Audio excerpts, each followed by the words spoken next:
नमस्कार व्यूअर्स, जिसका क्लासेस के इस डिजिटल प्लेटफॉर्म पे आपका बहुत बहुत स्वागत है। बहुत दिनों के बाद मैं आपसे रूबरू हो पा रहा हूं। चूंकि मेरे करंट अफेयर के कुछ वीडियो आ रहे थे तो मुझे उम्मीद है आप उसे देखते होंगे। आज हम देखेंगे कि मध्य प्रदेश की भौगोलिक स्थिति और विस्तार के बारे में आज हम चर्चा करेंगे। इससे पहले पूर्व के वीडियो में हमने देखा था कि मध्य प्रदेश का गठन किस प्रकार हुआ। उसके 2 पार्ट में वीडियो आए हुए थे। निश्चित रूप से आपको बहुत पसंद आया होगा, ऐसी मेरी उम्मीद है। इससे पहले मैं वीडियो शुरू करूं, आपसे रिक्वेस्ट है कि यदि आप चैनल पर नए आए हुए हैं तो प्लीज आप चैनल को सब्सक्राइब कर लीजिए, लाइक कीजिए और ज्यादा से ज्यादा शेयर कीजिए। यह वीडियो आपके लिए बहुत ज्यादा उपयोगी होने वाला है, क्योंकि जैसे कि आपको पता है कि कल ही Madhya Pradesh police constable exam का एडमिट कार्ड भी आउट हो चुका है और एमपीपीएससी के द्वारा आयोजित की जाने वाली परीक्षाओं का कैलेंडर और नोटिफिकेशन भी जारी हो चुका है। तो आप अब पढ़ाई में पूरी तरह से लग गए होंगे, तो उस तारतम्य में यह वीडियो आपके लिए बहुत ज्यादा उपयोगी होगा। तो चलिए हम शुरू करते हैं अपना आज का यह टॉपिक, जिसमें हम देखने वाले हैं कि मध्य प्रदेश की भौगोलिक स्थिति और विस्तार कैसा है। हमारा मध्य प्रदेश जो भारत के नक्शे में हृदय प्रदेश के रूप में विद्यमान है, जिसे हम भारत का हृदय प्रदेश भी कहलाता है, उसको हम देखते हैं कि उसकी स्थिति अक्षांशीय और देशांतर जो विस्तार रहता है वो किस प्रकार है। आज हम इसके बारे में चर्चा करेंगे और इससे रिलेटेड कौन कौन से फैक्ट्स आपके एग्जामों में पूछे जाते हैं उसके बारे में मैं आपको बताने वाला हूं। जैसा कि आप नक्शे में देख रहे हैं कि हमारा मध्य प्रदेश है। सबसे पहले हम बात करते हैं कि हमारा जो मध्य प्रदेश है, इस मध्य प्रदेश का एरिया या क्षेत्रफल कितना है, इसका विस्तार कितना है, कितने भूभाग को यह घेरता है हमारा मध्य प्रदेश। तो इसमें आपको याद रखना है जो हमारा मध्य प्रदेश है, इसका जो क्षेत्रफल है, इसका क्षेत्रफल है 308,252 वर्ग किलोमीटर। मध्य प्रदेश का क्षेत्रफल कितना है? तो मध्य प्रदेश का क्षेत्रफल है 308,252 वर्ग किलोमीटर। यह मध्य प्रदेश का क्षेत्रफल है, हमारे मध्य प्रदेश का क्षेत्रफल है। कुछ विकों में या 245 भी मिलता है, 245 भी मिलता है, तो उसमें स्पष्टीकरण यह मिलता है लिखा हुआ कि जो अमरकंटक के निकट किरार घाटी है, यह विवादित क्षेत्र है। यदि इसे छत्तीसगढ़ अपना मानता है तो हमारे यहाँ का एरिया कम होकर 245 हो जाता है, 308,245 हो जाता है।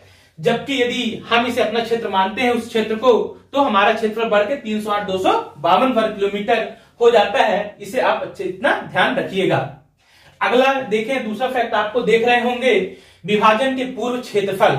विभाजन के पूर्व अर्थात हमारे मध्य प्रदेश का सन 2000 में पुनर्गठन हुआ, राज्य विभाजन किया गया और इससे अलग करके छत्तीसगढ़ एक नया राज्य बनाया गया। तो उससे पूर्व की स्थिति में हमारे मध्य प्रदेश का क्षेत्रफल कितना था, यह भी एग्जामों में पूछा जा सकता है। तो आप याद रखिए, विभाजन से पूर्व हमारे मध्य प्रदेश का क्षेत्रफल था 443,446 वर्ग किलोमीटर। यह विभाजन से पूर्व अर्थात जब छत्तीसगढ़ हमारे साथ में हुआ करता था तब हमारे मध्य प्रदेश का क्षेत्रफल इतना हुआ करता था। इस बात को भी आप बड़े अच्छे से ध्यान में रखना है। इसके बाद आपको मध्य प्रदेश का आप देखते हैं कि यह जो हमारा मध्य प्रदेश है, इसको कितने राज्यों की सीमा छूती है। तो हमारे मध्य प्रदेश को आप फैक्ट के रूप में याद रखना है कि हमारा जो मध्य प्रदेश है, इसको 5 कितने राज्यों की सीमा छूती है, तो इसको 5 राज्यों की सीमा छूती है। अब हम इसे मैं नक्शे में आपको बताने की कोशिश करता हूं। देखिए, ये वाला जो पोर्शन ऊपर का, ये नॉर्थ हो गया, समझिए आपका नॉर्थ, ये हो गया आपका साउथ, ये हो गया आपका ईस्ट और ये हो गया आपका वेस्ट। उत्तर, दक्षिण, पूरब और पश्चिम, ये दिशाओं के अनुसार आपका स्थिति है। तो मध्य प्रदेश की जो 5 राज्य छूते हैं, तो उन्हें देखते हैं हम कौन कौन से राज्य हैं जो मध्य प्रदेश को सीमा से लगे हुए हैं। तो यदि हम उत्तर की तरफ बात करें तो उत्तर में जो राज्य छूता है मध्य प्रदेश को, वह है कौन सा? उत्तर प्रदेश। उत्तर में उत्तर प्रदेश लगा हुआ है, यूपी, जिसे हम शॉर्ट फॉर्म में बोलते हैं यूपी। उत्तर में उत्तर प्रदेश। यदि हम पूर्व साइड की बात करें तो पूर्व साइड आपको मिलेगा छत्तीसगढ़। पूर्व साइड कौन सा राज्य मिलेगा? तो पूर्व में जो सीमा बनाता है हमारे मध्य प्रदेश से, यह बनाता है छत्तीसगढ़। मैंने इसमें गठन भी बताया हुआ था, जब गठन का वीडियो मैंने जारी किया था तो उसमें मैंने बहुत विस्तृत चर्चा की हुई थी कि जो पूर्व के 16 जिले थे, पूर्व के 16 जिलों के साथ इस छत्तीसगढ़ का उदय हुआ था। तो इससे भी याद है पूर्व साइड कौन सा स्टेट लगता है मध्य प्रदेश सीमा से, तो छत्तीसगढ़ लगता है। उसके बाद हम दक्षिण की बात करें, साउथ में या दक्षिण में जाएं तो यहाँ पे कौन सी सीमा बनाता है, तो यहाँ पे है महाराष्ट्र। यहाँ पे दक्षिण में कौन से राज्य से हमारी सीमा लगती है, तो दक्षिण में लगती है महाराष्ट्र से। इस बात को आप ध्यान में रखिए। इसके बाद यदि हम बात करें पश्चिम में, तो पश्चिम में इस साइड लगती है आपकी सीमा गुजरात की, पश्चिम में गुजरात। और यहाँ पे देखिए उत्तर पश्चिम में लगभग इस साइड इस एरिया में यहाँ पे आपको मिलेगा कौन सा, राजस्थान। यहाँ पे यानी कि उत्तर पश्चिम भाग में यहाँ पे मिलेगा राजस्थान आपको।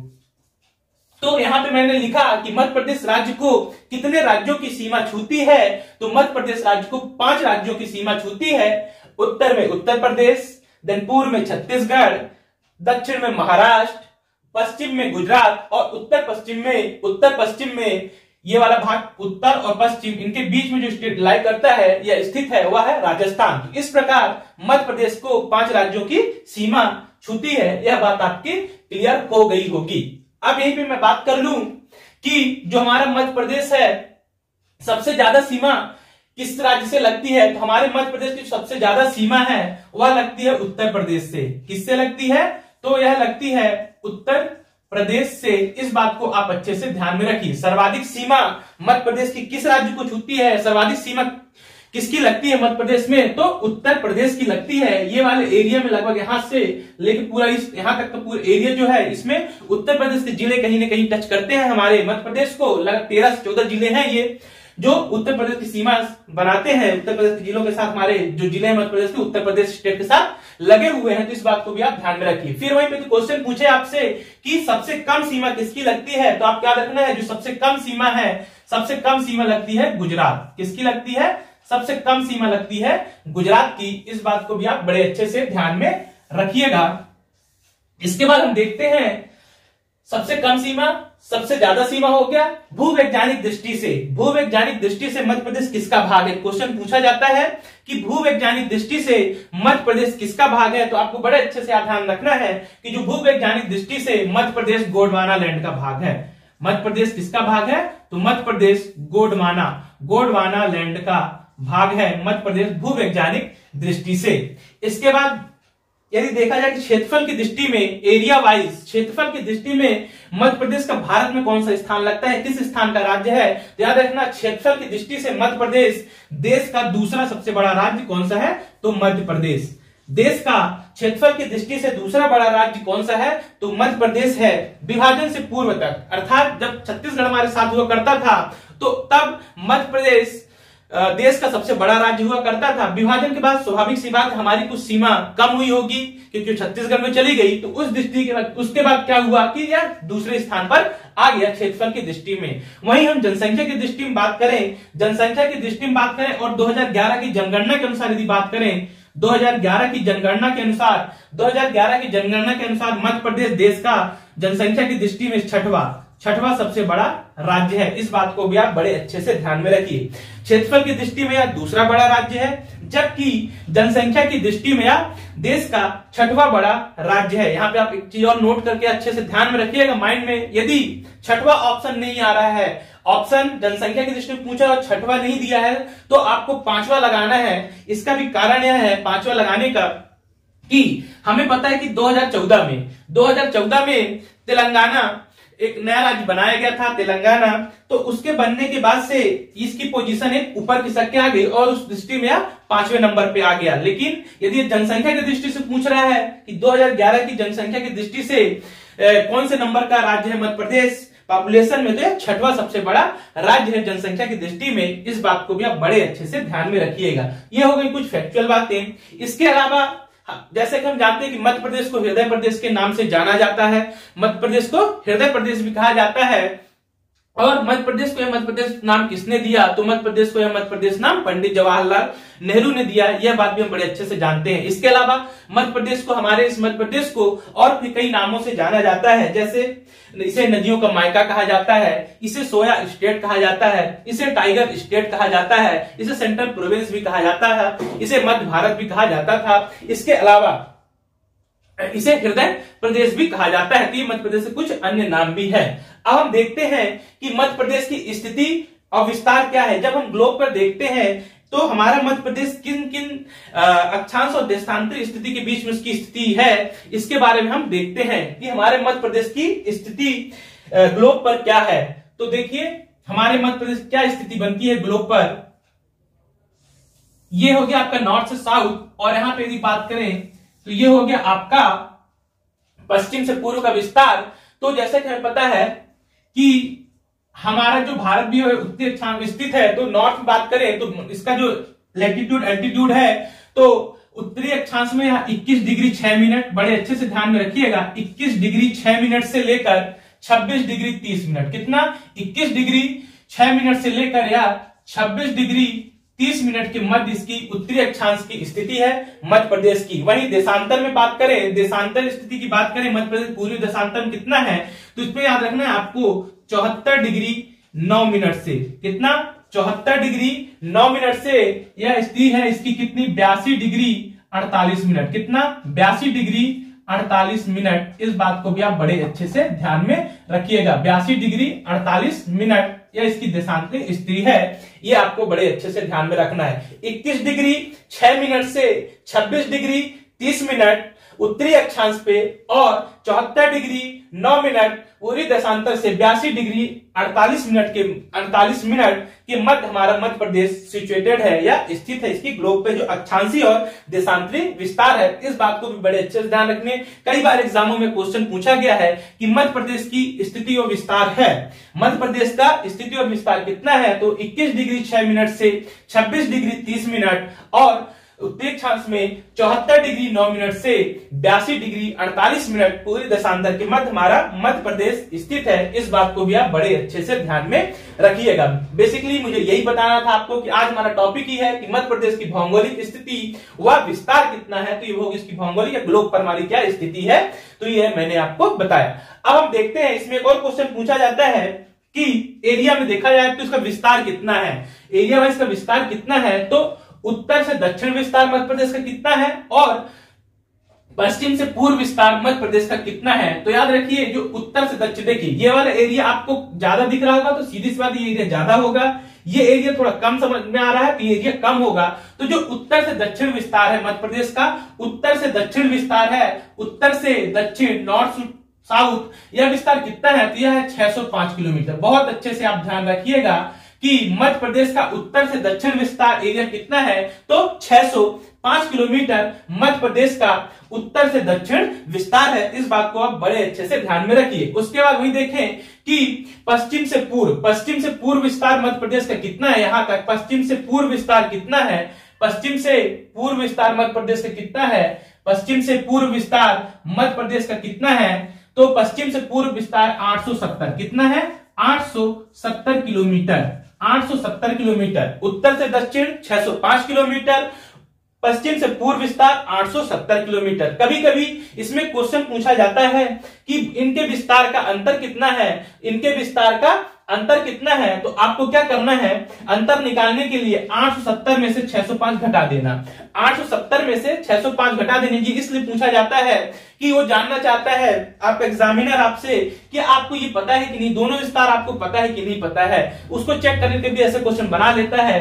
तो 870 में से 605 आप घटा दीजिए, जो आएगा इसका अंतर आ जाएगा। तो देखिए यहां आ जाएगा 5, फिर यहां पे कितना आ जाएगा, यहां पे आ जाएगा 6, और फिर यहां पे कितना आ जाएगा, यहां पे आ जाएगा 8 से 2, 265 किलोमीटर, 265 किलोमीटर। इसका क्या हो गया, एक बार आप और घटा के देख लीजिएगा सही जहां तक, और गलत हो आप सुधार लीजिएगा। इनका अंतर निकालना है, अंतर पूछ रहा है कि उत्तर से दक्षिण विस्तार और पश्चिम से पूर्व विस्तार का अंतर कितना है, ऐसा क्वेश्चन पूछे तो 265 किलोमीटर इसका अंतर आता है। ये आप बड़े अच्छे से ध्यान में रखिए। यदि एक क्वेश्चन और ये भी पूछा जाता है कि इनका जो अक्षांशीय और देशांतरी विस्तार, इनके मध्य कितने मिनट का अंतर पाया जाता है? तो अक्षांशीय और देशांतरी विस्तार में जो अंतर पाया जाता है पूर्वी और पश्चिमी, ये पूर्वी और पश्चिमी इनका अंतर कितना पाया जाता है, मतलब समय का, टाइम का कितना अंतर पाया जाता है? याद रखिएगा, पूर्व और पश्चिम में, पूर्व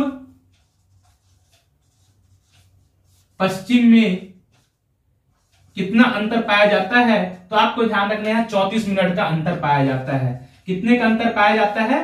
तो 34 मिनट, 34 मिनट का अंतर पाया जाता है पूर्व पश्चिम के उसमें, इसके और इसके बीच कितने का अंतर पाया जाता है? तो 34 मिनट का अंतर पाया जाता है। यदि आपको जगह बच गई, आप इसका स्क्रीनशॉट ले लीजिए, इसका हम इसको रेस कर दूंगा।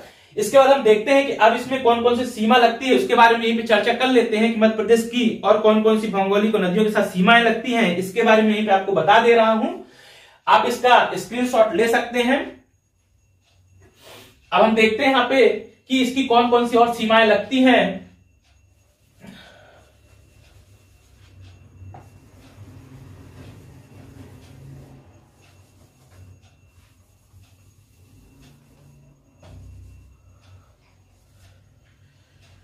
अब यहाँ पे देखिए, जो उत्तर है अपना, ये उत्तर साइड हो गया, नॉर्थ हो गया, ये आपका साउथ हो गया, ये ईस्ट हो गया और ये वेस्ट हो गया। यहाँ पे जो सीमाएं बनाती, जिलों की कौन कौन सी सीमाएं बनाती, उत्तर में जो जिला हमारे सीमा बनाता है, सबसे अंतिम छोर का जो जिला है यहाँ पे, तो ये याद रखना आपको, ये मुरैना है। कौन सा है? उत्तर में मुरैना जिला लगता है आपका। इधर का जो पूर्वी जिला है तो ये सिंगरौली है। वैसे देखा जाए सबसे पूर्वी जिला मध्य प्रदेश का यह सिंगरौली है। और यदि श्रेणी की बात की जाए किसके सीमा निर्धारित होती है, तो यहाँ पे जो सिंगरौली आता है पूर्व में सबसे।